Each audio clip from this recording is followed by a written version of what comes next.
cases. In the assassination of Dr. Martin Luther King, the committee concluded the likelihood of conspiracy. The committee's summary of findings says President Kennedy was probably assassinated as a result of a conspiracy, that its evidence establishes a high probability that 2 gunmen fired at the motorcade.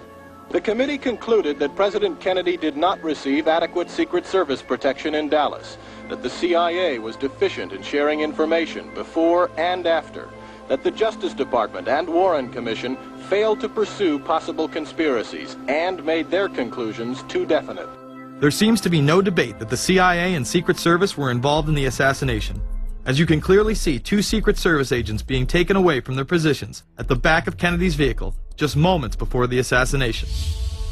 And no matter what you believe about Oswald, it has now been declassified that Oswald was trained by the CIA in 1957 under the cover of the Office of Naval Intelligence. These political assassinations continue to this day.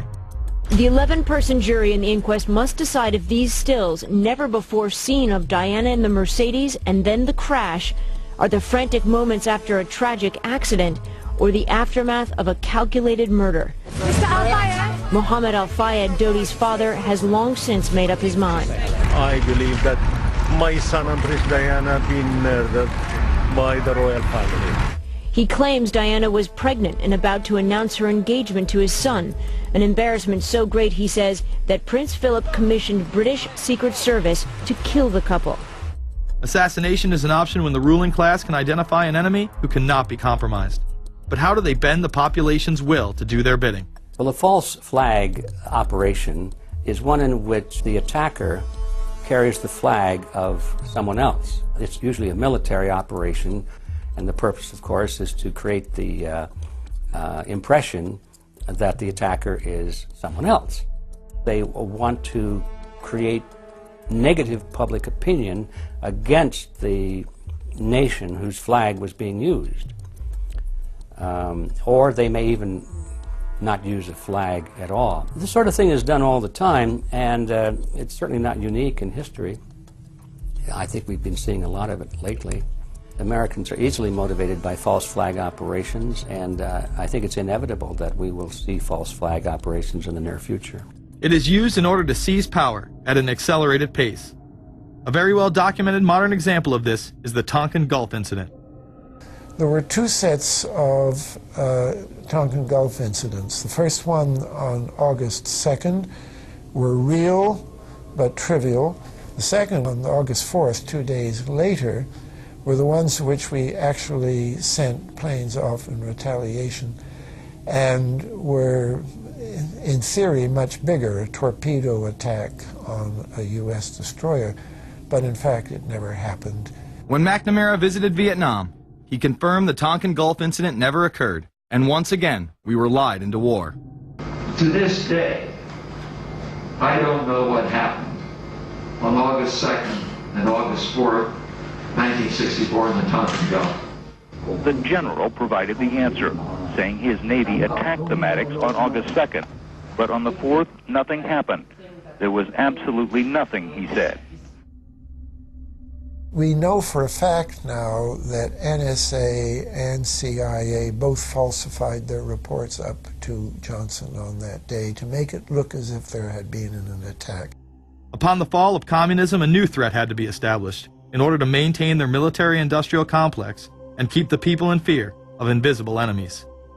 More modern examples of this have been used not only to start conflicts abroad, but to instill fear in large populations in order to demonize groups and further erode civil liberties. The majority of people still believe that Timothy McVeigh was a right-wing extremist who bombed the Oklahoma City building with a Ryder truck because he was upset with the government.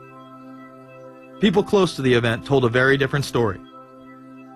A local congressman believes that convicted bomber Timothy McVeigh and his accused co-conspirator Terry Nichols are not the only ones involved. The Oklahoma State Representative Charles Key produced a videotape featuring witnesses who claim to have seen Timothy McVeigh with another man the morning of the bombing. He was wearing a ball cap. Timothy McVeigh had his on backwards, which just like this. It was on his head. The other gentleman had his on like this. In fact, the FBI had actively pursued John Doe No. 2 in its initial investigation, then denied his existence altogether. There were also multiple reports that explosives were found inside the Murrah building. The Justice Department is reporting that a second explosive device has been found in the AP Murrah building in downtown Oklahoma City. Mike, you're still with us, aren't you? Yes, I am, and I might tell you in addition to that that in fact what we were told at the scene a few minutes ago was that in fact 2 different explosive devices were found in addition to the one that went off. The second explosive was found and defused. The third explosive that was found, and they are working on right now as we speak, I understand, both the second and third explosives, if you can imagine this, were larger than the first. Bomb squads were actually caught on video pulling into the building to retrieve these devices. They'll back that trailer down there, and the bomb squad folks will go in, and they will use that trailer. You see the bucket on the back there, sort of, this is how they would transport the explosive device away from this populated area to try to do something with it. I just took a look down the street at the Murrah building again. I see another bomb truck going, so apparently they're going to try to get out that third bomb that's been talked about. This was even confirmed by the governor at the time, Frank Keating. One device was deactivated. Apparently there's another device, and obviously whatever did the damage to the Murrah building was a tremendous, very sophisticated explosive device. Members of the ATF who would have normally been in the building were tipped off prior to the bombing. He saw what appeared to be a police bomb squad truck near the Murrah building 2 hours before the blast. It had a shield on the side of the door, and it said bomb disposal or bomb squad below it, and I really found that interesting. Another witness who spoke to ABC News on the condition of anonymity will tell the grand jury tomorrow he was told by an ATF official agents working in the building had been warned in advance not to come to work. He just came out and told me that the ATF wasn't in the building that day. They'd been tipped by their pagers not to come to work, which I was flabbergasted. McVeigh would even claim in a letter written to his sister, which was published by the New York Times, that he was actually recruited for black operations, which included smuggling drugs into the United States, as well as assassinations. One may brush this off as the ravings of a madman. However, McVeigh was filmed at the Camp Grafton military facility in North Dakota on August 3, 1993. McVeigh's official records state that he was discharged over a year prior from the Army Reserve in May of 1992. Perhaps even more interesting is that Camp Grafton was specializing in training troops in explosives and demolitions at the time.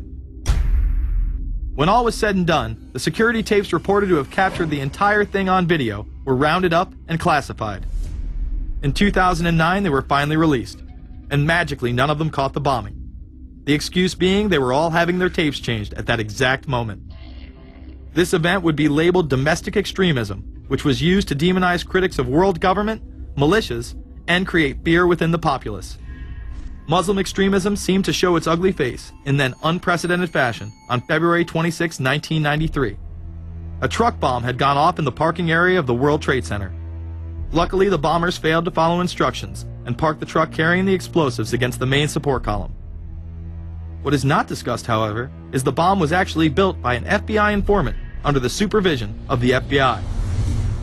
Ahmed Salam, a former Egyptian army officer who had been doing undercover work for the FBI, was the man who actually built the bomb.